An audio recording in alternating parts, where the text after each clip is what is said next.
Oke, assalamualaikum warahmatullahi wabarakatuh. Kita kembali lagi di kuliah bahasa Inggris ya, teman-teman, di pertemuan ke-13. Kemarin kita sudah membahas mengenai adjektif ya, adjektif. Nah, sekarang kita akan berlanjut ke conjunction. Apa itu conjunction? Ya, kita mulai saja agar waktunya. Conjunction. Apa itu conjunction? What is conjunction? Nah, conjunction kalau dalam bahasa Inggris itu maknanya adalah is the word that connect one sentence to another or one word to another. Jadi, conjunction ini adalah kata hubung atau kata yang menghubungkan satu kalimat dengan kalimat lain atau satu kata dengan kata lain. Jadi, intinya conjunction ini kalau dalam bahasa Indonesia disebut sebagai kata hubung. Nah, dalam Inggris, conjunction itu dibagi ke dalam 3 tipe ya. Yang pertama ada yang disebut dengan coordinative conjunction, kemudian yang kedua ada correlative conjunctions, dan yang ketiga ada subordinate conjunctions atau subordinating conjunctions, sama saja. Jadi ada 3. Nah, untuk pembahasan kali ini kita akan membahas secara umum saja ketiga conjunction ini ya. Jadi ketiga conjunction ini kita akan bahas. Oke. Nah, sebetulnya dalam ketiga conjunction ini yang paling banyak itu adalah yang ini, subordinate conjunction. Tapi ini akan kita bahas minggu depan saja ya. Oke, yang ini kita bahas minggu depan. Sekarang kita membahas conjunction keseluruhan dulu. Oke, apa sih conjunction itu? Apa sih coordinative conjunction itu? Apa sih korelatif? Apa subordinate? Apa pembedanya? Jelaskan satu-satu ya. Oke, kita mulai dari sini. Kita mulai dari coordinative conjunction. Nah, coordinative conjunction ini adalah konjungsi yang berfungsi untuk menyatukan kata, frase, dan klausa secara equal atau sama ya. Harus setara atau disebut juga paralel ya.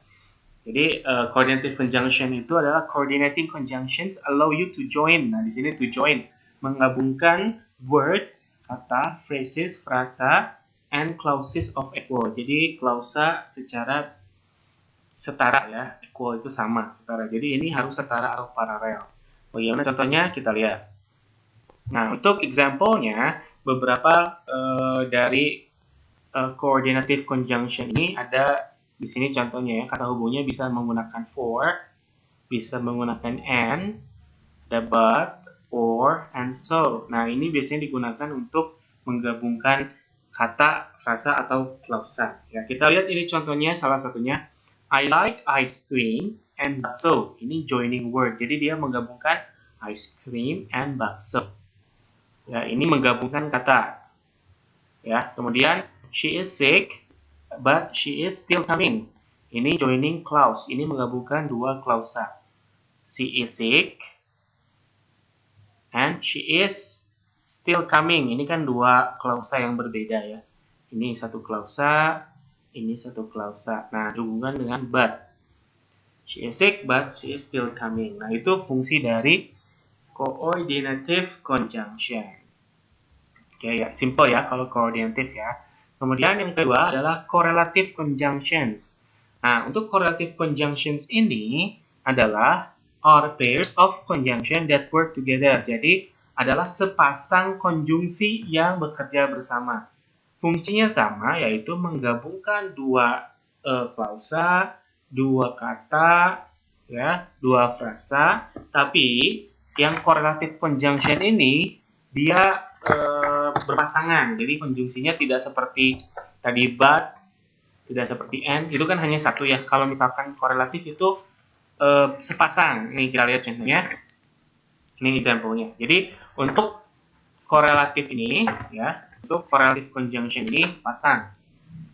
Ada either or. Nah, ini pasangannya ya. Either dan or. Neither nor. Ini sepasang. Kemudian not only but also. Ini sepasang. Kemudian both and. Ini satu pasang. Ya. Ini satu pasang. Ini either or. Ini biasanya either or ini pilihan gitu ya, pilihan untuk kalimat positif. Neither nor ini pemilihan untuk kalimat negatif. Not only but also, ini ada contohnya, kita bisa lihat di bawah. And both and ini menunjukkan dua bentuk frasa, kalimat, atau klausa. Biasanya both ini digunakan untuk menunjukkan dua kata yang sama ya. Nanti teman-teman bisa lihat contohnya di Google ya, boleh dilihat. Nah, ini contohnya. Saya ambil contoh not only but also aja ya. Not only his friend, but also his family dislike him right now. Jadi, not only tidak hanya temannya, but also tetapi juga keluarganya tidak menyukainya sekarang, gitu ya. Maksudnya jadi not only his friend, but also tidak hanya, tetapi juga begitu ya. Itu artinya kalau dalam bahasa Indonesia. Jadi ini not only and but also ini selalu berpasangan. Jadi kalau ada kata not only pasti ada but also-nya. Begitu. Ini correlative conjunction. Untuk contoh either or, neither nor, both and boleh dicek ya di Google. Pasti banyak sekali contoh-contohnya. Saya ambil saja ini contoh salah satu contohnya agar tidak terlalu panjang videonya. Oke, selanjutnya subordinating conjunctions atau subordinate conjunctions, ini sama saja. Nah, ini memang agak panjang karena banyak sekali tipe-tipenya, tapi untuk tipe-tipenya sendiri akan saya bahas minggu depan ya, di pertemuan terakhir kita di pertemuan 14. Jadi, subordinating conjunctions join independent and dependent clause. Jadi, subordinating conjunction ini, jadi kata hubung subordinat ini berfungsi untuk menggabungkan independent. Independent itu adalah klausa bebas, ya, klausa bebas, and dependent clause, klausa terikat. Ya, jadi ini menghubungkan klausa bebas dan klausa terikat, itu subordinating conjunction. A subordinating conjunction can signal a cause and effect relationship. Jadi biasanya si kata hubungnya itu merujuk terhadap cause and effect, sebab dan akibat. Jadi ada sebab dan akibat.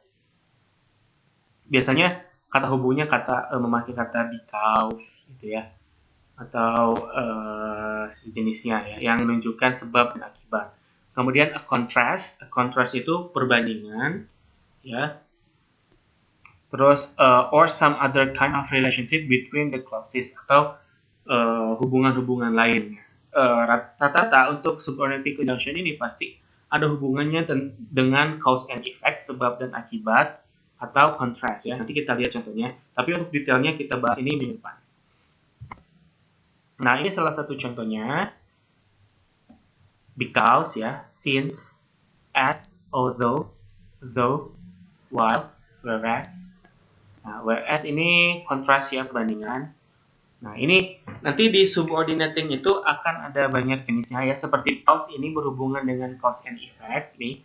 Because, since ini berhubungan dengan waktu, while juga berhubungan dengan waktu ya. Although, meskipun ini berkenaan dengan contrasting ya. Whereas juga sama. Nanti kita bahas ada banyak. Ini saya ambil salah satu contohnya. Ini berhubungan dengan cause and effect, sebab dan akibat.